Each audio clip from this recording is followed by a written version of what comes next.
Ďakujem veľmi pekne. Ahojte deti, moje meno je teta Katka. Napísala som pár knížiek pre deti. Mám rada príbehy, už tým, že ďakujem pekne. Vy ste určite dobrí matematici, tak ja poviem, tuto sú také pekné dievčatka. Viete asi počítať. My máme 3 synov, viete ukázať na prštiekoch 3. A potom máme ešte 2 dcéry, prirátajte 2. Takže máme 5 detí a máme 6 vnúčiek, máme samé dievčatá zatiaľ. Takže, a oni všetci mali radi príbehy. A príbehy sú úžasné, aj Pán Ježiš rád rozprával príbehy, takže to bude príbeh aj pre veľké Božie deti, aj pre malé Božie deti. A ja vám chcem poďakovať, vy nás tu vítate ako hosti, ale my sme vlastne svoji, nie? Ste jedna Božia rodina a keď sme sem, a ešte snáď taký oznam, že keď sedím inde ako môj manžel, on je vtedy síce nekompletný, ale ja to naschvál tak volím, lebo ja potrebujem vidieť ľudí. A keď sedím vpredu a hladíte mi na chrbát, tak ja ani neviem, kto to je a máte krásne úsmevy. A keď vidím mladých ľudí, tak ma napadá citát, že mladí ľudia sú hračkou prírody, ale krásni starí ľudia sú umelecké diela. A jeden krásny starý umelecký obraz je 97-ročný. Tuto brat, ktorý mi povedal, že naozaj a potom už len večnosť, že kalendárny vek beží. Takže ja by som vám, deti, chcela povedať jeden príbeh, ktorý sa mi stal, ale začnem takou otázkou. Myslíte si, že existujú obry? Nie? Kto si myslíte, že existujú obry? Alebo neexistujú? Ja som si totiž dlho myslela, že žiadni obry neexistujú. Ja som kedysi čítala, keď som možno mala 10 rokov, taký príbeh Gulliverove cesty a bolo to také vymyslené, že tam bol jeden veľký obor a všetci ľudia si pripadali ako malí mravčekovia, ale to bolo len vymyslené. Takže ja som si povedala, že naozaj v živote žiadni obry neexistujú.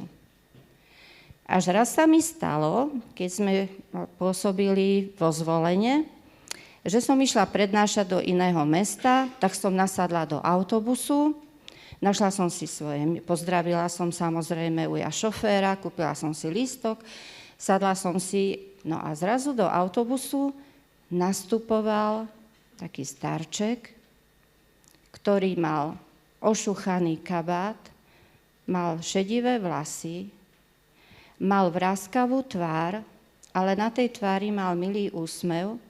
Prišiel, kúpil si lístok od pána šoféra a ako išiel tak cez tú uličku, tak sa zastavil pri mne, kde som ja sedela a hovorí, dobrý deň, môžem si prisádnuť? Hovorím, samozrejme.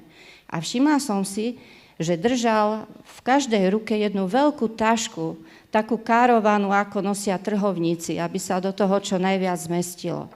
A z tej tašky vlastne vyčnievali zátky, teda štuple, boli tam fľaše, plastové fľaše a každá tá zátka mala skoro inú farbu, no a on to držal v tých vlastne svojich rukách a bolo vidno, že tie tašky sú veľmi ťažké. Tak si ku mne prisadol, samozrejme sadnite si a začali sme sa rozprávať, on sa pýtal, čo robím, ja som hovorila trošku o sebe a hovorím, a čo vy? A on mi hovorí, viete, ja som bývalý baník, horník. Viete, čo to je, že chodia dole, hej, a dolujú tam uhlie a tak. A hovorí, a ja už mám vyše 80 rokov a moje pľúca sú veľmi choré z toho prachu, ktoré som dýchal v tých baniach. Tak ja som už vlastne doma, moje meno je Robinek, to si pamätám, lebo to sa tak dobre zapamätá, že Robinek. A hovorí, viete, mladá pani, ja som si uvedomil jednu vec, že ak mám sedieť doma len tak nečinne, a vtedy bol lístok za 1 korunu, sme mali na autobuse, hej, a hovorí, že a mám teda ten lístok na autobus za 1 korunu, tak som si povedal, Robinek, nebudeš ty takto pasívne vysedávať pred televíziou? Tak som začal chodiť do detského domova, ktorý je blízko nášho mestečka Handlová a v tom detskom domove je veľa detičiek. Sú tam detičky, ktoré sú blondiavé, ktoré majú tmavé vlásky, niektorí sú mačané v čokoládke, ako ja nazývam rómske deti. Sú to strapaté, ale sú to takí šintri, takí šibalovia. A viete, ja keď som im niečo poopravovala tak a vždy som im k dispozícii, tak mám z toho radosť. A ja som si uvedomil, že tie deti musia piť len chlorovanú vodu z vodovodu, lebo je tam nedostatok peňazí na to, aby sa im kupovali dobré sirupy, malinovky, aby im to mohli tie tety, ktoré sa o nich starajú, zarábať. A tak som si povedal, Robinek, tuto vo Zvolene máte dobrý medokýš. To sú prameň minerálnej vody, nazývajú to, že medokýš. No a tak viete, tak ja chodím 2-krát v týždni, naberám do tých fliaš tú dobrú minerálnu vodu a nosím to tým milým deťom do toho detského domova, aby boli zdravé a potom tety, aby im to mohli teda podávať aj okrem tej chlorovanej vody. Autobus zastal v Handlovej, so Starkým sme sa rozlúčili. Keď vystúpil, ešte sme si zamávali a deti, ja som si vtedy uvedomila, že obry existujú a ja som práve cestovala s jedným obrom.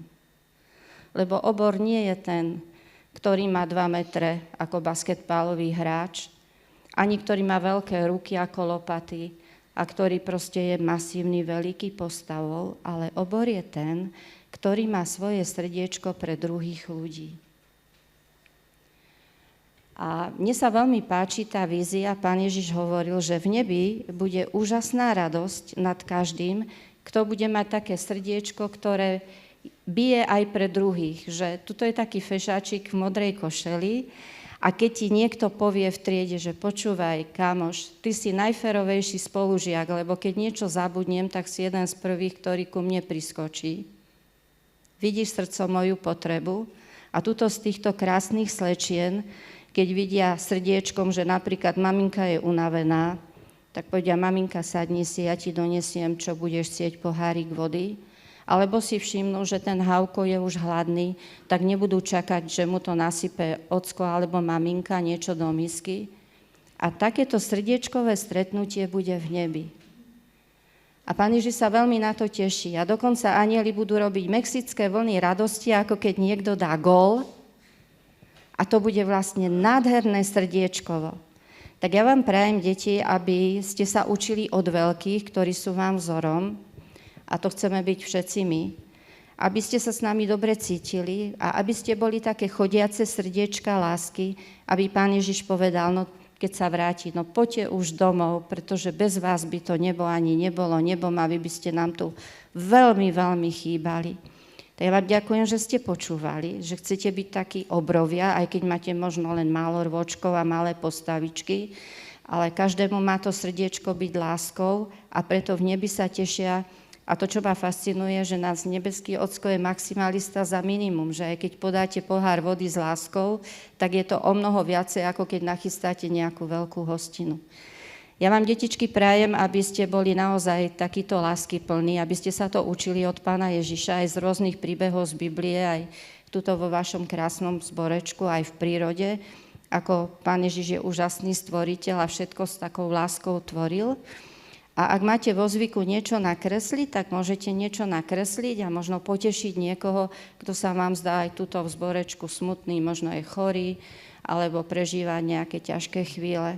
A vtedy Pán Ježiš všetko vidí a hovorí, pochopili, o čom to celé je a teším sa na to srdiečkovo, kde budeme sedieť za jedným stolom. Dokonca ja vás budem obsluhovať a bude to nádherné. A vlastne s touto víziou sme sa tu všetci zišli.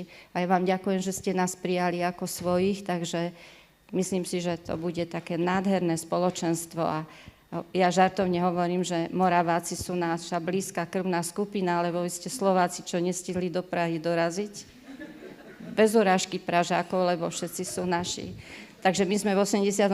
pôsobili v Božom dieli a tie vaše výrazy, tož Bohušu a podobne. A moravské koláče, tie máte svetové. Takže ja vám prajem, deti, aby pri styku s vami bolo každému dobre, lebo jedna veľmi mudrá žena, ktorá sa starala o bábätka v ďalekej Kalkate, povedala, že nemusíme robiť veľké veci, ale môžeme robiť maličkosti s veľkou láskou. Prajem vám požehnané chvíle a je nám cťou byť medzi vami. Amen.